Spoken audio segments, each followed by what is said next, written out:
Guys welcome to back again Unexpected Suspects. तो आज की वीडियो में हम लोग ये केस नंबर 2 है। जो आपने अगर केस नंबर 1 नहीं देखा होगा तो प्लीज़ जाके देख लीजिए। ये वाली वीडियो में हम लोग देखने जा रहे हैं एक 7 साल के बच्चे के बारे में। आपने कई सारे सीरियल किलर्स का नाम सुना होगा, खूब सारी मूवीज़ देखी होगी, लेकिन इस बच्चे के ऊपर कोई मूवीज़ तो नहीं बनी है। लेकिन ये केस इतना भी बड़ा नहीं था। लेकिन आप अगर इस केस के बारे में जानोगे तो आपके रोंगटे खड़े मतलब होने हैं। आपने कई सारी फिल्म्स देखी होगी, कहानियाँ पढ़ी होगी, फिल्मों में देखी होगी, लेकिन आज हम सबको लेकिन आज एक ऐसे सीरियल किलर के बारे में बताने जा रहा हूँ जो कि इसे दुनिया का सबसे यंगेस्ट सीरियल किलर भी कहा जाता है। बाय द वे, जिस उम्र में बच्चे खेलते हैं, कूदते हैं, गोटियों से खेलने का शौक़ रखते हैं, उसी उम्र में इस बच्चे ने 3 से ज़्यादा कत्लों को अंजाम दिया था, 3 से ज़्यादा खून को अंजाम दिया था। ये सही सुना आपने। तो कहानी आती है बिहार के मुसहर गांव से। तो अगर आप सुनने के लिए इंटरेस्टेड है तो बाय द वे बने रहिए। वीडियो पसंद आई तो प्लीज़ सब्सक्राइब और लाइक ठोकिए। तो चलिए शुरू करते हैं। 1998 में बिहार में महसूर नाम के गांव में एक बच्चा पैदा होता है, जिसकी उम्र अभी तक 2007 तक आने से 2007 तक जब आती है तो उसकी उम्र 7 साल की हो जाती है। 7 से 7.5 की उम्र में ही वो होगा। तो एक दिन गांव में एक बच्ची गायब हो जाती है। जैसे ही गायब हो जाने के बाद कम से कम 2 दिन तक उसकी तलाश चलती है। तो 2 दिन ढूंढने के बाद वो नहीं मिलती। पुलिस को कंप्लेंट कर दिया, लेकिन पुलिस ने कंप्लेंट करने के बाद छानबीन शुरू कर दी, लेकिन उस बच्ची का कुछ भी पता नहीं चला। तो 2 दिन के बाद खेत में उस बच्ची की लाश मिली थी। उस बच्ची की उम्र सिर्फ और सिर्फ 4 साल की थी दोस्तों। उसका जन्म 2000 के आसपास हुआ था और 2000 4.5 या 5 साल की वो बच्ची होगी। उस बच्ची को 2006 में 6 में गांव से उठवा लिया गया था। और बच्ची की जो डेड बॉडी थी वो खेत में, गांव के पास जो खेत था वहीं पे मिली थी। लेकिन बच्ची के बारे में कुछ भी पता नहीं चलने के बाद इस केस को बंद कर दिया गया था। लेकिन कौन मर्डर करेगा इस 4 साल की बच्ची का, ये ये जानना लोगों के लिए बहुत ही ज़्यादा मिस्टीरियस हो गया था। मतलब बहुत ही ज़्यादा ये हो गया था, कौन मारेगा इसे। 4 साल की बच्ची की दुश्मनी किस लौंडे से होगी, किस लड़के से होगी, ये जानना बहुत ही ज़्यादा मुश्किल हो चुका था। लेकिन 2007 से 2008 के बीच में और 2 लड़कियां मैसूर गांव से गायब हो जाती है। और 2008 में उस कातिल को पकड़ा जाता है, जो कि उसकी उम्र थी सिर्फ और सिर्फ 8 साल, जिसका नाम था अमरजीत साडा। उसे अरेस्ट करने के बाद पता चला था कि जब कार्रवाई उस पर शुरू करी गई थी तो उसने बताया था कि एक दिन वो घर में बैठा हुआ था तो पड़ोस में एक बच्ची रो रही थी तो वो वहाँ से गया। तो जाने के बाद उसने वहाँ पे देखा कि पड़ोस में एक छोटी सी बच्ची जो घर में अकेली है, उसकी माँ बाहर गई हुई थी। और जैसे ही बाहर गई थी तो वो वहाँ पहुँचा और पहुँचने के बाद देखा कि घर में बच्ची सिर्फ और सिर्फ अकेली है। उस बात का फ़ायदा उसने उठाया और उठाने के बाद बच्ची को घर से उठा लिया। बच्ची को घर से उठाने के बाद वो उसे सीधा अ, खेतों के बीच में ले गया था। बच्ची सिर्फ और सिर्फ 8 महीने की थी। 8 महीने की थी, सिर्फ और सिर्फ 8 मंथ्स की उसकी उम्र थी।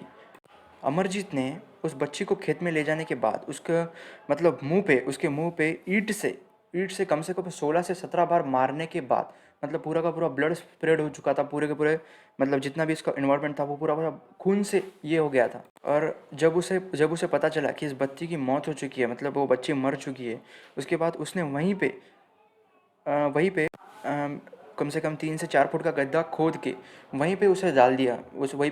और उसका पूरी की पूरी डेड बॉडी ज़मीन के अंदर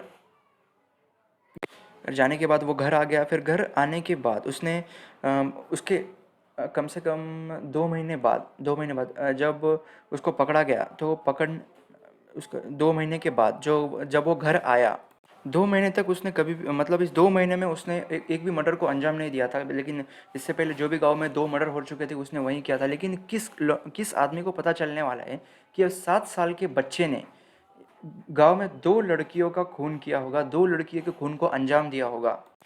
दोस्तों सही सुना आपने, लगभग 2 महीने तक उस लौंडे ने मर्डर को अंजाम नहीं दिया था। लेकिन जिस दिन उसको पता चला कि घर में आज कोई भी नहीं है, मतलब घर में वो अकेला था, और उस दिन घर में अकेले होने के बाद उसकी सगी छोटी बहन, जो सिर्फ और सिर्फ जिसकी उम्र सिर्फ और सिर्फ 4 महीने की थी, उस 4 महीने की बच्ची को उसने उठाया, वापस खेत में लेके गया और खेत में ले जाने के बाद उसको बहुत बुरी तरीके से उसका मर्डर किया। मर्डर करने के बाद वहीं गाड़ दिया। और गाड़ने के बाद जब वो घर आया तो घर आने के बाद देख लिया था उसने कि गांव में पूरी की पूरी भगदड़ बची हुई है, पूरे गांव से पुलिस आई हुई है। और गांव अब पुलिस भी शांत नहीं बैठने वाली थी, क्योंकि गांव से सीधा 3 लड़कियां एक ही साल में, मतलब एक ही साल में कम से कम 4 से 5 महीने के बीच में, 2006 से 2007, या मुझे पता नहीं उतना, लेकिन 2007 से 2008, ये 2 सालों के बीच में ही, कम से कम 4 से 5 महीने के बीच में ही अगर गांव से 3 लड़कियां गायब हो जाए तो शक आने वाला है, मतलब आने वाला है। कौन कर रहा होगा ये सब? तो पुलिस आने के बाद वहाँ पे पता चला, पुलिस छानबीन कर रही थी, खेत में जाके देखा तो वहाँ पे ब्लड उनको वहाँ दिखा। ब्लड देखने के बाद पुलिस ने वहाँ पे छानबीन शुरू कर दी, और वहाँ पे उसकी छोटी बहन, अमरजीत साडा की छोटी बहन, जो सिर्फ और सिर्फ 4 महीने की थी, उसको मार के बुरी तरीके से गाड़ दिया था। पुलिस जैसे ही छानबीन करना शुरू कर दी थी, पुलिस ने देखा कि अमरजीत बहुत ही बुरी तरीके से पुलिस को घूर रहा था। और एक पुलिस वहाँ पे गया, और पुलिस वाले ने देखा कि बच्चे तुम्हें पता है, अमरजीत को पूछा कि अमरजीत तुम्हें पता है कि वो बच्चे कहाँ थे? तो पूछने के बाद सबसे खतरनाक बात तो वही हुई कि इस केस का सबसे ज़्यादा क्रिपी मूवमेंट पूछने के बाद सबसे ज़्यादा स्टार्ट हुआ था। तो उसने पुलिस की तरफ घूर के देखा, और घूरने के बाद एक छोटी सी मुस्कान अपने फेस पर दी, एक छोटी सी स्माइल अपने फेस पर दी। और फेस पर देने के बाद पुलिस को धीरी आवाज़ में कहा कि बिस्किट दो तो बताऊंगा, बिस्किट दो तो बताऊंगा। अब ये सुनने के बाद पुलिस के रोंगटे खड़े हो गए कि भाई इसको पता चला, पुलिस को पता चल गया कि कुछ ना कुछ तो पता है। तो पुलिस ने उसे 5 रुपये का पार्ले जी ला के दिया, और पार्ले जी लाने के बाद उसने बताया कि उसे पता है कि उसकी छोटी बहन कहाँ है, लेकिन उसने ये भी बता दिया कि मुझे सिर्फ मेरी बहन के बारे में पता नहीं, जो गांव में इसके पहले जो 2 मर्डर हुए थे उसके बारे में मुझे पता है। तो पुलिस ने पूछा ये सब कौन कर रहा है? तो उसने धीरे आवाज़ में कहा, और धीरे से मुस्कुराहट से उसने कहा कि ये गांव में जो तीनों के तीनों मर्डर थे, ये मैंने किए थे। मतलब ये अमरजीत साडा, ये खुद मैंने ही वो तीनों के तीनों मर्डर किए थे। तो पकड़ने के बाद पता चला था कि किस तरह से उन्होंने मारा। तो उसने तीनों ही छोटी छोटी बच्चियों को बहुत ही बुरी तरीके से मारा था, ईंटों से ज़ोर ज़ोर से ये किया था। और तीनों की भी लाश, मतलब एक एक करके तीनों की भी लाश वहीं उसी खेत में गाड़ी हुई थी। अब 7 साल के बच्चे ने ऐसे 3 मर्डर कर दिए थे, ये सुन के पूरा का पूरा गांव चौंक गया था, पूरा गांव परेशान हो गया था। मतलब 1,500 से 2,000 के बीच में पब्लिक के बीच में वो गांव था, और इतना गांव, पूरा का पूरा गांव परेशान हो चुका था।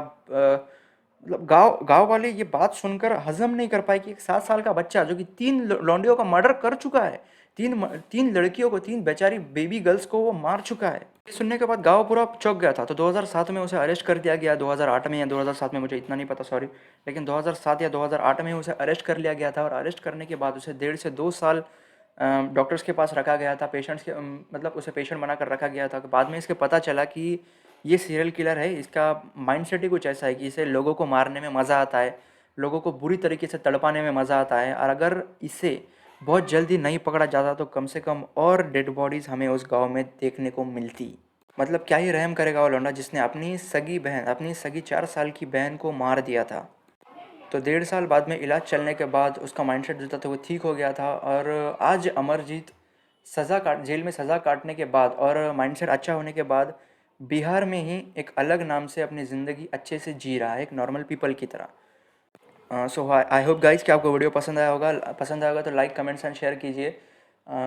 कमेंट्स जरूर कर देना, आपको वीडियो कैसा लगा है बता देना, और अगला वीडियो आप पर किस बात को चाहिए ये प्लीज़ बता दीजिएगा। So thank you so much, have a good day, bye.